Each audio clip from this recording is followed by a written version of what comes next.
آئیے سیدھا آج کے اس جائزے میں چلتے ہیں۔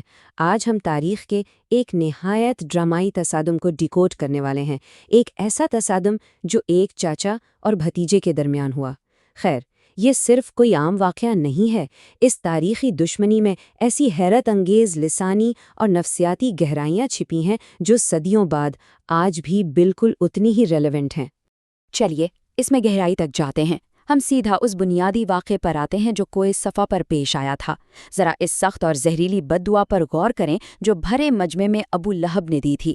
تمہارے ہاتھ ٹوٹ جائیں، تم ہمیشہ کے لیے برباد ہو جاؤ۔ اس نے سرعام اپنے ہی بھتیجے کی تباہی چاہی۔ یہ واقعی رونگٹے کھڑے کر دینے والا لمحہ تھا۔ حصہ پہلا، کوہ صفا پر پکار۔ اس واقعے کی شدت کو محسوس کرنے کے لیے قدیم مکہ کی اس صبح کو تصور کرنا ضروری ہے۔ سورج طلوع ہو رہا ہے، شہر ابھی بیدار ہی ہو رہا تھا کہ اچانک پیغمبر اسلام نے پورے شہر کو کوہ صفا پر جمع ہونے کے لیے پکارا۔ عام طور پر ایسی پکار کسی آنے والے خطرے کی نشاندہی ہوتی تھی۔ لوگوں نے وہاں جمع ہو کر بالاتفاق ان کی سچائی کی تصدیق کی۔ لیکن پھر کیا ہوا؟ اگلے ہی لمحے بالکل اچانک ابو لہب نے آگے بڑھ کر سرعام انہیں گالی دی۔ ایک انتہائی احترام والی محفل دیکھتے ہی دیکھتے ایک شدید بے عزتی میں تبدیل ہو گئی۔ دوسرا حصہ، چچا کا ظلم۔ یہ صرف کوئی وقتی غصہ نہیں تھا، یہ ایک مسلسل بے رحم دشمنی کی شروعات تھی۔ اور سچ کہوں تو ابو لہب اس ظلم میں اکیلا نہیں تھا۔ اس نے اور اس کی بیوی ام جمیل نے مل کر ایسی کاروائیاں کی جو سن کر ہی حیرت ہوتی ہیں۔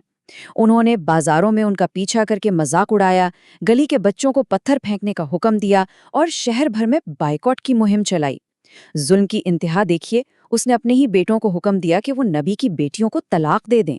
اور ام جمیل، اس نے ان کے گھر کے باہر کانٹے بچھوا دیے۔ یہی وہ انتہائی سنگین حالات تھے جن کی وجہ سے بالآخر سورہ لہب نازل ہوئی۔ پھر نبوت کے 10ویں سال جب ظلم اور دشمنی کی تمام حدیں پار ہو گئیں تو یہ وحی نازل ہوئی۔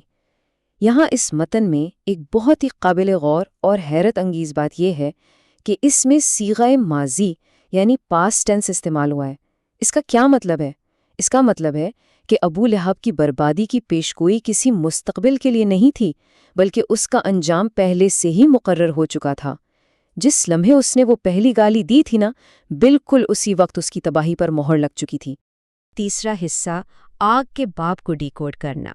تاریخی واقعات کو دیکھنے کے بعد اب آئیے اس عظیم ادبی تمثیل کی طرف بڑھتے ہیں جس نے آنے والے عذاب کی نشاندہی کی۔ یہاں ایک بڑا دلچسپ سوال دماغ میں آتا ہے۔ آیت میں خصوصاً یہ کیوں کہا گیا کہ اس کے ہاتھ ٹوٹ جائیں؟ ذرا سوچئے، قرآن کے متن میں اس کے سر، ٹانگوں یا دل کے ناکام ہونے کا ذکر کیوں نہیں کیا گیا؟ آخر ہاتھ ہی کیوں چنے گئے؟ اور یہ وضاحت بہترین طریقے سے اس بات کو نمایاں کرتی ہے۔ ایک قدیم سپاہی کی مثال لے لیجئے۔ ایک ہاتھ میں حملہ کرنے کے لیے نیزہ ہوتا ہے اور دوسرے ہاتھ میں دفاع کرنے کے لیے ڈھال۔ اگر کوئی شخص اپنے دونوں ہاتھ کھو بیٹھے تو اس کا سیدھا سا مطلب ہے مکمل اور اٹل شکست۔ وہ نہ تو حملہ کر سکتا ہے اور نہ ہی اپنا دفاع۔ تو ہاتھ ٹوٹنے کا ذکر دراصل مکمل بے بسی اور لاچاری کا ایک انتہائی طاقتور استعارہ تھا۔ ایک اور نہایت دلچسپ لفظ جو اس متن میں آیا ہے وہ ہے قصب۔ عام طور پر اس کا مطلب وہ کمائی ہے جو انسان نے خود کی ہو، لیکن حیرت انگیز طور پر اور روایت کے مطابق اس میں انسان کی اولاد بھی شامل ہوتی ہے۔ یعنی اس کا مطلب یہ تھا کہ ابو لہب کو وراثت میں جو دولت ملی، اس کی اپنی محنت سے کمائی ہوئی طاقت اور یہاں تک کہ اس کے اپنے پیارے بچے، ان میں سے کوئی بھی چیز اسے آنے والی بربادی سے نہیں بچا سکتی تھی۔ سب بیکار تھا۔ اور پھر تاریخی حقیقت بالکل ویسے ہی ثابت ہوئی جیسی پیشن گوئی کی گئی تھی۔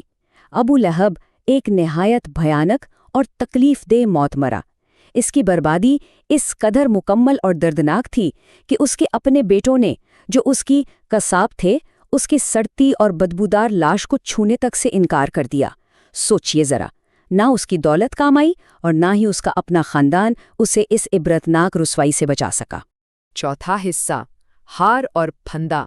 اب رخ کرتے ہیں اس کی بیوی ام جمیل کی طرف، جس کا ذکر نہایت واضح اور کرخت تصویر کشی کے ذریعے کیا گیا ہے، لیکن یہاں پھر سے ایک پر اسرار سوال جنم لیتا ہے۔ متی نے صرف یہ کیوں نہیں کہا کہ وہ دوزخ میں جلے گی؟ اس کے بجائے خصوصاً یہ ذکر کیوں کیا گیا کہ وہ ایندھن یعنی لکڑیاں اٹھائے ہوئے ہوگی؟ اس کی کیا وجہ ہو سکتی ہے؟ تو سب سے اہم نقطہ یہ ہے کہ اس میں ایک انتہائی گہرا ادبی انصاف موجود ہے۔ اس دنیا کی زندگی میں جمیل نے اپنے شوہر کے زہریلی نفرت کی آگ کو مزید بھڑکانے کا کام کیا۔ وہ لگاتار اس آگ کو ایندھن فراہم کرتی رہی، اور دوزخ میں وہاں اس کی سزا بالکل اس کے انہی اعمال جیسی طے کی گئی، یعنی چٹکتی ہوئی جلتی لکڑیاں خود اٹھانا، تاکہ وہ عذاب کی آگ کو بھڑکاتی رہے۔ بالکل جیسا عمل ویسی ہی سزا۔ زمین پر موجود اس کے غرور اور آسمان سے طے شدہ انجام کے درمیان اس فرق کو دیکھیے۔ زندگی میں وہ ایک انتہائی خوبصورت، قیمتی اور موتیوں بھرا ہار پہنتی تھی، جس سے اس نے انکار اور توہین کرنے والوں پر خرچ کیا۔ آیت میں اس کی اس خوبصورتی کے لیے لفظ جیدیہ یعنی پیاری گردن کا ذکر آیا ہے، لیکن دنیا کے اس تکبر کا انجام کیا ہوا؟ ایک مڑی ہوئی، سخت اور کھردری کھجور کے پتوں کی رسی جو اس کی اسی خوبصورت گردن میں چپتی رہے گی۔ یہ اس کے اپنے کیے کا بالکل پرفیکٹ انجام تھا۔ 5واں اور آخری حصہ، ظلم میں شرکت پر جدید اسباق۔ آئیے اب مکہ کے ان قدیم صحراؤں سے نکل کر سیدھا آج کے جدید دور میں آتے ہیں۔ لکڑیاں اٹھانے یا آگ بھڑکانے کا لفظی مطلب صرف اس قدیم دور تک محدود نہیں ہے، بلکہ آج یہ زہریلے رویوں کو بھڑکانے کی ایک زندہ علامت ہے۔ بالکل جمیل کی طرح آج کے دور میں وہ لوگ، چاہے وہ دوست ہوں، رشتہ دار ہوں یا شوہر اور بیوی ہوں، جو غیبت کی حوصلہ افزائی کرتے ہیں، بے بنیاد افواہیں پھیلاتے ہیں یا کسی بھی چھوٹے سے تصادم کو ہوا دے کر بڑھاتے ہیں، وہ دراصل آج بھی بالکل وہی لکڑیاں اٹھا رہے ہیں۔ اب یہاں سب سے اہم اور غور طلب بات یہ آتی ہے کہ آج کے ہمارے اپنے رشتوں میں کون یہ لکڑیاں اٹھا رہا ہے اور کون بس چپ چاپ اس آگ کو جلتا ہوا دیکھ رہا ہے۔ آج کے اس جائزے کو اس انتہائی گہرے سوال کے ساتھ ختم کرتے ہیں۔ ان قدیم الفاظ سے ملی ہوئی یہ حکمت ہمیں آج بھی آئینہ دکھاتی ہے اور اس بات پر غور کرنے کی دعوت دیتی ہے کہ کہیں ہم خود تو اس آگ کا ایندھن نہیں بن رہے۔ اس پر غور کرنا ضروری ہے۔